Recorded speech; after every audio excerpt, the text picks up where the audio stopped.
Bonjour à tous et bienvenue dans cette nouvelle vidéo où je vais vous expliquer étape par étape comment on conjugue le verbe s'appeler.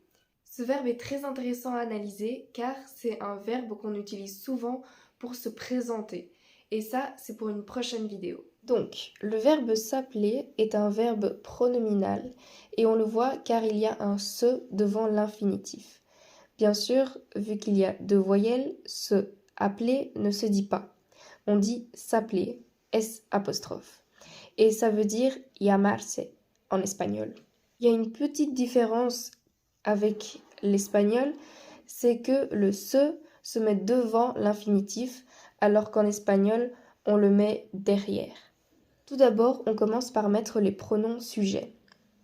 Puis, on ajoute les pronoms réflexifs. Me, te, se, nous, vous et ce.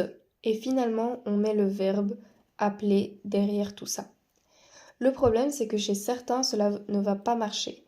Car, par exemple, chez le premier, je me appelle. Vous voyez le problème?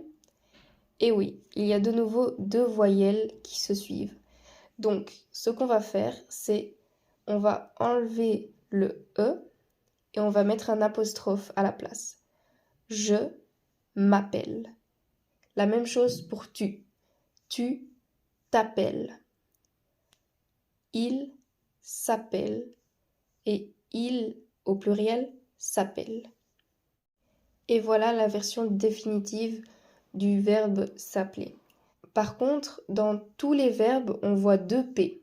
C'est très important de ne pas les oublier. Et puis, on voit aussi dans certains deux L et dans certains seulement un. Une petite technique pour cela, c'est simplement la phonétique. Le double L s'écrit lorsque ce qu'il y a derrière ne se prononce pas. Par exemple, je m'appelle, derrière il y a un E, mais il ne se prononce pas.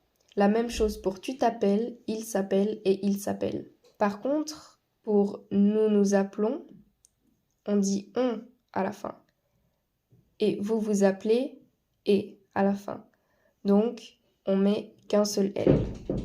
Et voilà, c'est fini pour aujourd'hui. J'espère que ça vous aura plu. Si vous avez des questions, n'hésitez pas à les mettre dans les commentaires.